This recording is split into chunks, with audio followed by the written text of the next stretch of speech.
My fiancé said, "Cancel the wedding. I need time to find myself." I said, "Take all the time you need." Then I got a full refund on everything and booked the honeymoon suite with my best friend. Her meltdown when she saw the Vegas photos was epic. I, 29M, was supposed to get married next month. 3 weeks ago, my fiancée Adrienne, 20F, sat me down for the talk. She'd been attending these spiritual awakening workshops with her new friend, 32F. You know the type? Crystals and manifestation boards everywhere, charges $200 to tell you your aura is blocked. "I need to cancel the wedding," Adrienne announced, twirling her new meditation beads. "Zara helped me realize I've never truly known myself outside of us. I need to embark on a journey of self-discovery." I sat there, processing. We'd been together 6 years. The wedding was fully paid for. 150 guests had RSVPs. My grandma had already bought her outfit. "Are you breaking up with me?" I asked.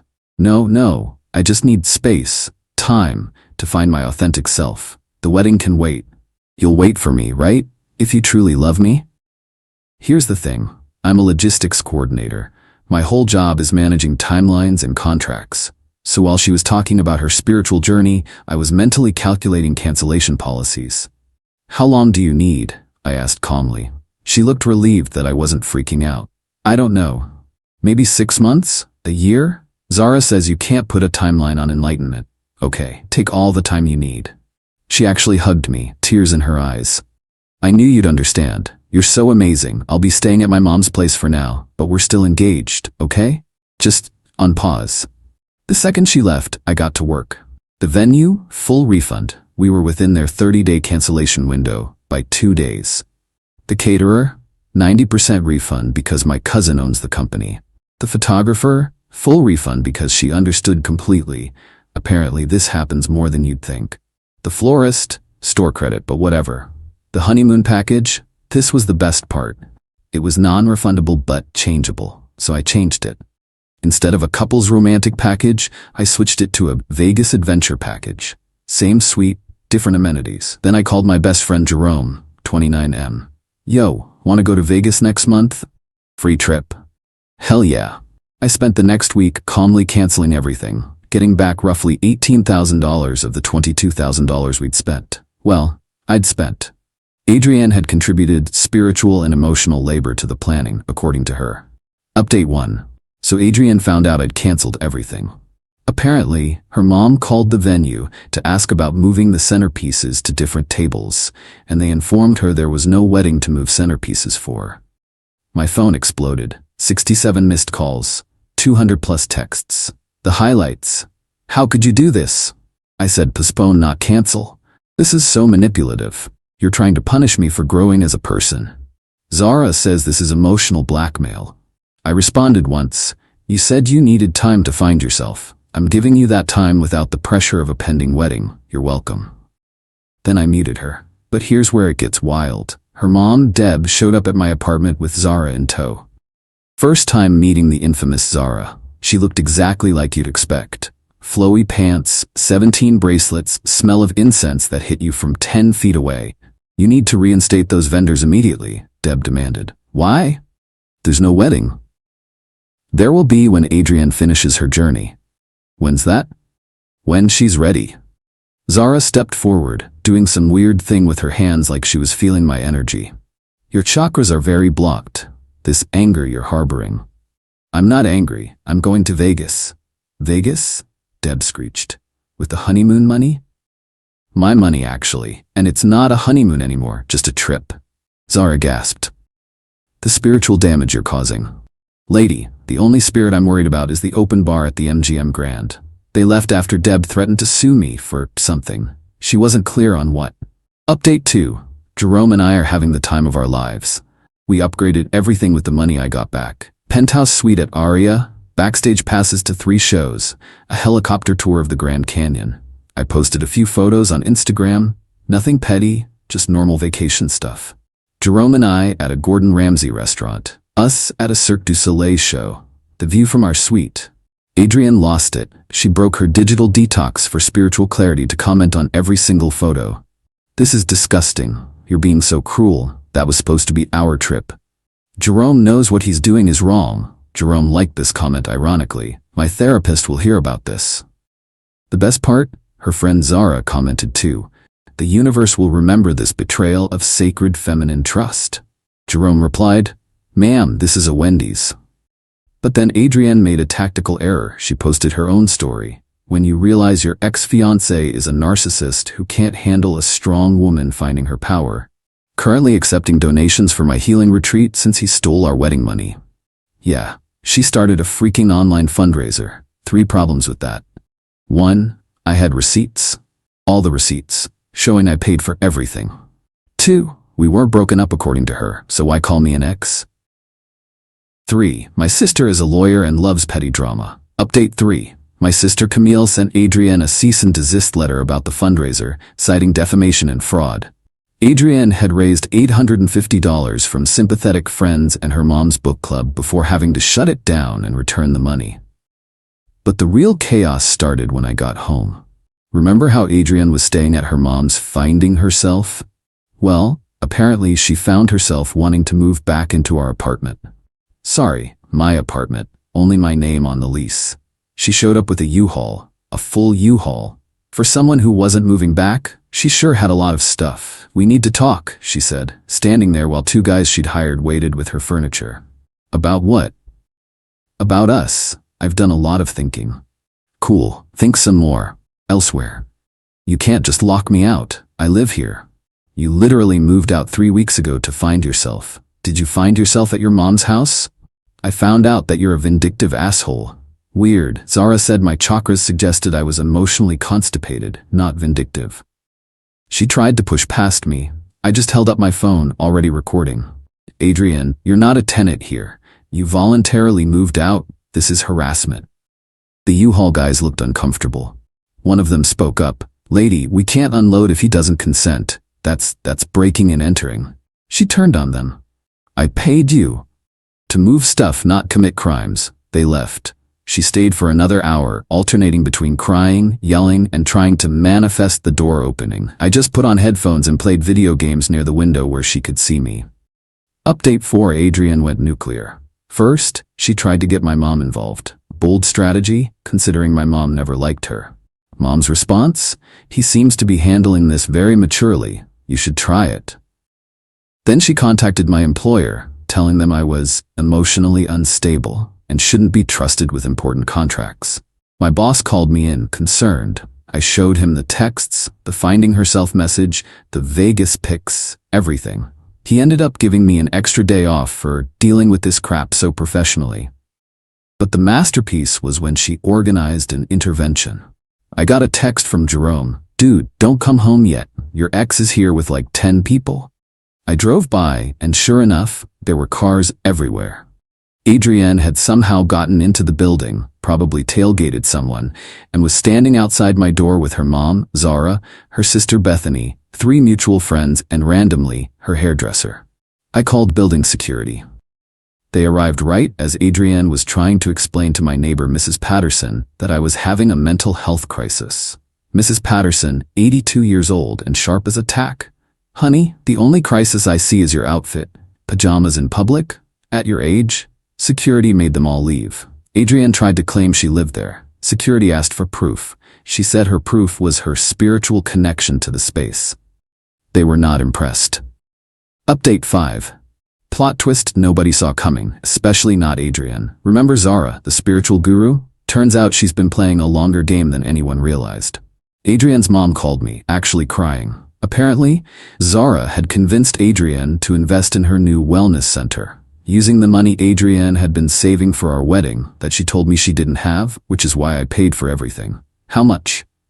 $15,000. For what? A 10% stake in a business that doesn't exist yet. But wait, it gets better. Zara also convinced Adrienne to sign up for her intensive spiritual certification program, another $8,000. To be paid in installments, starting immediately. Adrienne had apparently been planning to use our wedding gifts to cover the first payment. You know, the gifts we had to return because we canceled the wedding. Her mom begged me to help. She's lost her mind. This Zara woman is a con artist. Sounds like a journey of self-discovery to me. Please, you loved her once. I did. Then she chose to find herself. Looks like she found debt instead. The beautiful irony? Adrian tried to sue Zara to get her money back. Zara's response? You can't put a price on spiritual awakening. The contract is binding. Adrian then tried to claim I should pay half, since we were still technically engaged when she made the investment. My sister's response letter was a work of art. I framed it. Update 6. So remember those Vegas photos that started the meltdown? Turns out there was one I didn't post that became relevant. While Jerome and I were at a casino, we ran into Madison, Adrian's college roommate. Madison had moved away years ago, and Adrian always described her as the one who couldn't commit to anything. Madison was there for a bachelorette party. We all got drinks, caught up, laughed about old times. She mentioned she was proud of me for finally standing up to Adrian's BS. What BS? I asked. Madison looked confused. You know, her whole thing. She did this exact same finding herself routine with her ex before you. Evan? She made him wait 8 months while she discovered her path, and then dumped him the day after he paid off her student loans. I nearly choked on my drink. She told me Evan was controlling and abusive. Madison laughed. Evan was a kindergarten teacher who rescued puppies on weekends. His only fault was being too nice, kind of like you. We talked for 2 hours. Turns out, Adrian had a pattern. 1, find nice, stable guy. 2, let them handle all financial responsibilities. 3, create a crisis requiring space while keeping them on hold. 4, use that time to find an upgrade or squeeze out more benefits. 5, either come back with new demands or leave for someone else. Madison had photos, texts, even emails from their college days proving this pattern. She'd watched Adrian do it twice before me. I always wondered if she'd pulled it on you yet. Guess I got my answer. I sent Adrian one message. Madison says hi from Vegas. The typing bubbles appeared and disappeared for 3 hours. Then she's lying. She was always jealous of me. Cool. Anyway, I'm done waiting for you to find yourself. Consider yourself found and dismissed. Update 7. After I officially ended things, Adrian tried everything. She showed up at my gym at 5 a.m. I switched to evenings. She had flowers delivered to my office with an apology note. I gave them to the receptionist. She tried to get our mutual friends to choose sides. Most chose mine after seeing the evidence. But the killing blow came from an unexpected source, Evan, her ex. Madison had reached out to him after our Vegas conversation. He sent me a message. Dude, welcome to the Survivors Club. Same thing happened to me. Down to the spiritual guru and everything. My Zara was named Moonbeam. We compared notes. Identical pattern. Even some of the same phrases. If you truly loved me, you'd wait. I need to discover my authentic self. You're trying to control my growth. Evan had something I didn't though. Proof that she'd done this to the guy before him too. A guy named Terrence who she dated in high school. Terrence had receipts from 2014. This wasn't finding herself. This was her business model. We created a group chat. Just the 4 of us who'd been through the Adrian experience. We called it Survivors of Self-Discovery. Terrence's story was the worst. She'd convinced him to skip college to support her art career. When he finally saved enough to enroll, she suddenly needed to find herself and left him for a guy with a trust fund. Update 8. Last week was supposed to be our wedding day. Instead, Jerome and I were at a bar watching the game when my phone started blowing up. Adrian had shown up at the venue in a wedding dress. The venue that had no wedding booked. The venue that was hosting a corporate event for a pharmaceutical company. Security footage, which the venue manager sent me because he remembered me and thought I'd want to know, showed her walking in full bridal regalia, demanding to know why her wedding wasn't set up. She had a complete meltdown when they explained there was no wedding. She accused them of sabotaging her special day, claimed I must have paid them to humiliate her, and then tried to set up her own ceremony in the parking lot. Her mom, sister, and Zara, yes, still Zara, were there too. They'd brought flowers, a speaker for music, and folding chairs. They were actually attempting to have a wedding with no groom. The police were called when Adrian refused to leave, claiming the venue had stolen her dreams. The best part? Someone from the pharmaceutical company filmed it, and it went viral on TikTok. Bride shows up to canceled wedding, chaos ensues. 3.2 million views and counting. Final update. It's been 2 months since the wedding that wasn't. Adrian sent one last email last week. Not an apology, of course. She wanted to let me know she's suing Zara for fraud. Good luck with that. Moving to another state to start fresh. Her mom is selling her house to pay for Adrian's debts, and that I'm the worst thing that ever happened to her. I forwarded it to the Survivors of Self-Discovery group chat. Evan replied, "Same email I got, just changed the state." Mine too, but 3 years ago. The $18,000 I got back from the canceled wedding? I used it to take an actual vacation to Europe, posted lots of photos, naturally, put a down payment on a new car, invest in my retirement fund, send flowers to Mrs. Patterson for being an absolute legend. Jerome and I still laugh about Vegas. He's got the photo of us in the honeymoon suite as his phone wallpaper as a joke. His girlfriend thinks it's hilarious. I'm dating someone new now. Her name's Riley. She's a teacher, pays for her own stuff, and thinks the whole story is better than reality TV. She does ask me one question though. How did you stay so calm through all that? Simple. When someone tells you who they are, believe them. Adrian told me she needed to find herself. I just made sure she had all the space she needed to do it. Permanently. Her flying monkeys still occasionally try to message me about how I ruined her life and destroyed her spiritual journey. I have a standard response. Cool. Then I block them. Because here's what I learned. You can't ruin someone's journey of self-discovery. You can only refuse to fund it. Adrian wanted to find herself. She did. She found herself single, in debt, and living with her mom at 27. Meanwhile, I found myself in Vegas, debt-free, and completely at peace with my decisions. Guess we both got what we wanted. Edit. Since some of you asked, no, I don't regret not trying to work it out. When someone cancels your wedding to find themselves while secretly investing your wedding money in a fake guru's imaginary business, that's not a rough patch. That's a whole rough person. Edit 2. The Survivors of Self-Discovery group chat is now 5 people. 2 more exes found the TikTok and reached out. We're considering making t-shirts. Edit 3. Zara started a new wellness center in another city. She's blocked all of us. Adrian is apparently now training to be a life coach. The irony is not lost on anyone.